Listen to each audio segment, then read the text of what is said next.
আসসালামু আলাইকুম ওয়া রাহমাতুল্লাহি ওয়া বারাকাতুহু। আলহামদুলিল্লাহি রাব্বিল আলামিন ওয়াল আকিবাতু লিল মুত্তাকিন ওয়াসসালাতু ওয়াসসালামু আলা সাইয়্যিদিল আমবিয়া ওয়াল মুরসালিন। সম্মানিত দর্শক ও শ্রোতা মণ্ডলী, মুফাদ্দল হক হাতিমি জান্নাতের দিকে চ্যানেলের পক্ষ থেকে আপনাদের সকলকে জানাচ্ছি আন্তরিক অভিনন্দন ও মোবারকবাদ। আজ আপনাদের সামনে হাজির হয়েছি। একটি কুরবানির পশুর মধ্যে কতজন শরীক হতে পারে? কুরবানির পশু যদি ছাগল, ভেড়া, দুম্বা হয়, তাহলে এই সমস্ত প্রাণীর মধ্যে একটি কুরবানির পশুর মধ্যে সর্বোচ্চ একজন শরীক হতে পারবে, এর চেয়ে বেশি শরীক হতে পারবেন। তাহলে আমরা বুঝতে পেরেছি যে ছাগল, ভেড়া, দুম্বা কুরবানি দেওয়ার ক্ষেত্রে একজন শরীক হতে পারবে।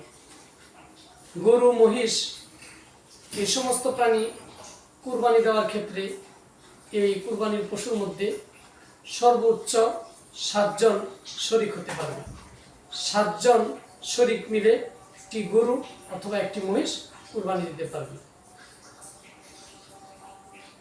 আর যদি কোনো ব্যক্তি উট কুরবানি করে, তাহলেও উটের মধ্যে সর্বোচ্চ 7 জন শরীক হতে পারবে। 7 জন শরীক মিলে একটি উট কুরবানি দিতে পারবে।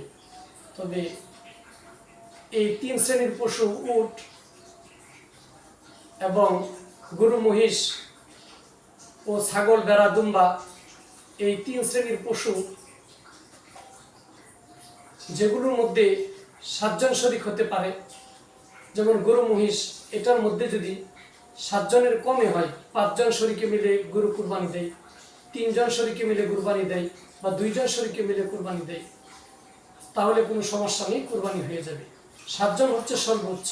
তবে 7 জন থেকে যদি কম হয়, 6 জন শরীকে কুরবানি দেয়, 5 জন অথবা 4 জন শরীকে বা 2 জন শরীকে, তাহলে কোনো সমস্যা নেই, অবশ্যই দিতে পারবে।